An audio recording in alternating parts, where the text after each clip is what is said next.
Hello friends, welcome back to my channel Pragya सी tips and tricks. So आज मैं सिर्फ इतना डिस्कस करना चाहती हूँ कि मेरे जो ग्रुप 1 के पेपर गए, अभी ग्रुप 1 सी इंटर के पेपर May 23 कैसे गए मेरे पेपर्स। सो फर्स्ट एग्ज़ाम हमारा अकाउंट्स का ही था, तो अकाउंट्स का प्रिपरेशन मेरा काफ़ी अच्छा था एंड मेरा ऐसा माइंड सेट भी था कि एज़ पर मेरी एक्सपेक्टेशन अगर आते हैं पेपर अकाउंट्स के तो मेरा एग्जामिनेशन इस बार तो फिक्स्ड है। और मैं इस माइंड सेट के साथ ही थर्ड मई को एग्ज़ाम देने भी चली गई। पेपर मुझे जब क्वेश्चन पेपर मुझे मिला एंड मैं जिस क्वेश्चन पेपर को ओवरलुक करी थी कि यार क्वेश्चन कैसा आया है एक बार देखते हैं, तो जिस क्वेश्चन को जब मैं ओवरलुक करी थी तो मुझको ऐसा लगा कि पेपर काफ़ी मतलब पेपर इजी है और जैसा मेरा एक्सपेक्टेशन था वैसा ही पेपर आया हुआ।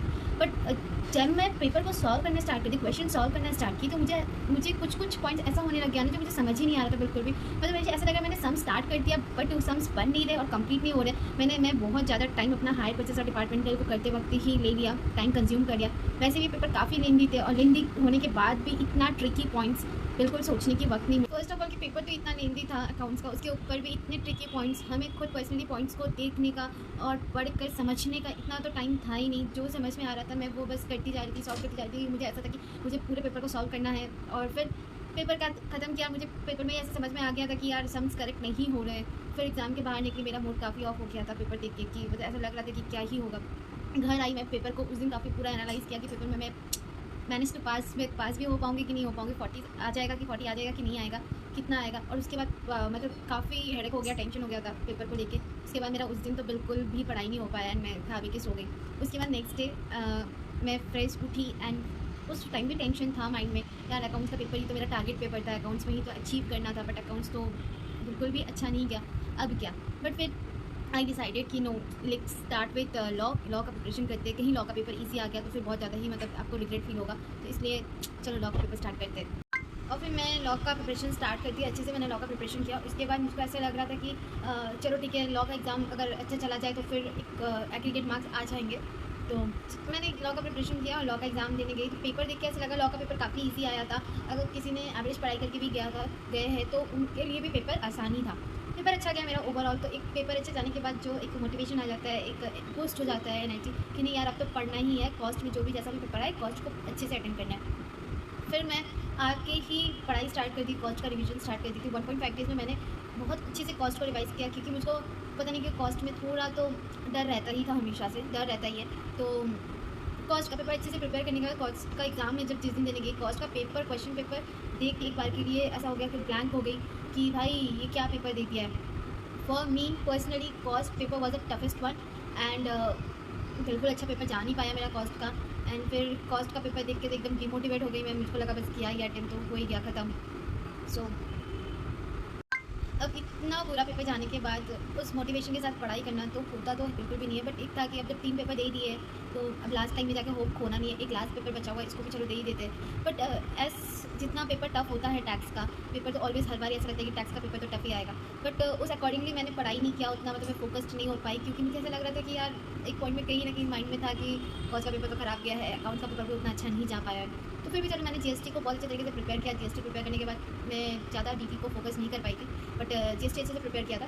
क्वेश्चन पेपर देख के मुझे इस बार का टैक्स का क्वेश्चन पेपर देख के लगा कि नहीं यार पेपर तो ठीक ही था, पेपर ऐसा कोई टफ नहीं था, ज़्यादा टफ नहीं था, बट पेपर ठीक था, एवरेज था।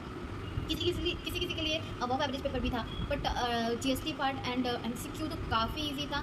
बट आप लोग बताओ एमसीक्यू का पेपर आप लोगों को कैसा लगा, एमसीक्यू पार्ट कैसा लगा या जीएसटी का पार्ट कैसा लगा, या आप लोगों के लिए जीएसटी या डीटी कौन सा पार्ट ज़्यादा ईजी था। बट मेरे लिए जीएसटी का पार्ट काफ़ी ईजी था और मैंने अच्छे से अटेंड किया एंड फाइनली मुझे ऐसा लगा यार चल पेपर तो खत्म हो गया, अब एग्ज़ाम खत्म हो गया, आराम से घर जाते हैं। फिर बाद में एटलीस्ट इतना तो हैप्पीनेस था कि पेपर चलो एग्ज़ाम खत्म हो गए, थोड़ा तो रेस्ट मिलेगा, अच्छे से रेस्ट कर पाएंगे, क्योंकि बिल्कुल एग्ज़ाम के टाइम में तो इतना मैं टायर्ड हो चुकी थी, इतना पढ़ाई हो गया था। एक्चुअली एग्ज़ाम के काफ़ी पहले से भी ये रूटीन काफ़ी चल रहा था मेरा, मतलब काफ़ी लॉन्ग सिटिंग चल रही थी मेरी, तो पूरा ही टायर्ड हो चुकी थी, फ्रस्ट्रेटेड हो चुकी थी। तो ऐसा लगा कि चलो एग्ज़ाम अभी गया, अब 1 दिन 1.5 दिन 2 दिन तो कुछ सोचना नहीं है एग्ज़ाम के बारे में। But back of the mind कहीं ना कहीं टेंशन था ही कि यार पेपर को एनालाइज़ करते हैं, क्वेश्चन को एनालाइज़ करते, देखते कितना कितना मार्क्स किसमें आएगा मेरा। बट फिर मैं ये 2 डेज़ का ऑफ लेने के बाद मैं ये वीडियो बना रही, तो मैं इस वजह से यही किया है कि मैंने सारे पेपर्स को निकाल के सारे पेपर्स को एनालाइज़ किया है कि मैंने क्या क्या अटेम्प्ट किया और कितने कितने मार्क्स आ सकते हैं। बट यार ओवरऑल मैं ये कह सकती हूँ कि एग्ज़ाम अच्छा नहीं गया, जैसा मतलब जाना चाहिए था वैसा पेपर नहीं गया है सारे। मतलब चांसेस खुद से मैं काफ़ी डिमोटिवेट हो चुकी हूँ, तो मतलब ऐसा लग रहा है कि चांसेस नहीं है इस बार एंड वापस कहीं ना कहीं नवंबर के लिए मेहनत करना है वापस। तो यार देखो मैं तो इतना ही बोलूँगी, अगर ऐसा किसी को भी आप लोगों को लगता है प्लीज़ यार don't waste your time and start studying from now only. At the last में आप लोगों को बस इतना बोलना चाहती हूँ, पेपर जो भी गया जैसा भी गया उसको आप लोग भी बैठ के अपना पेपर को एक बार देख लो, एनालाइज कर लो, और ये अभी से श्योरेंस कर लो कि आपको बोर्ड ग्रुप देना है या सिंगल ग्रुप देना है। उस हिसाब से प्लीज़ आप अभी से ही अपना पढ़ाई स्टार्ट कर दो, क्योंकि वैसे भी बहुत ज़्यादा टाइम नहीं है हमारे पास नवंबर के लिए। और जिन्होंने एग्ज़ाम नहीं दिया था मई या 10 का, उन्होंने अपना ऑलरेडी पढ़ाई स्टार्ट कर दिया है, तो इसलिए अब टाइम वेस्ट मत करो ज़्यादा। हो गया 2-3 दिन का रेस्ट, एंड अब प्लीज़ पढ़ाई स्टार्ट कर दो। एंड होप कि नवंबर का एग्ज़ाम हमारा अच्छा जाए।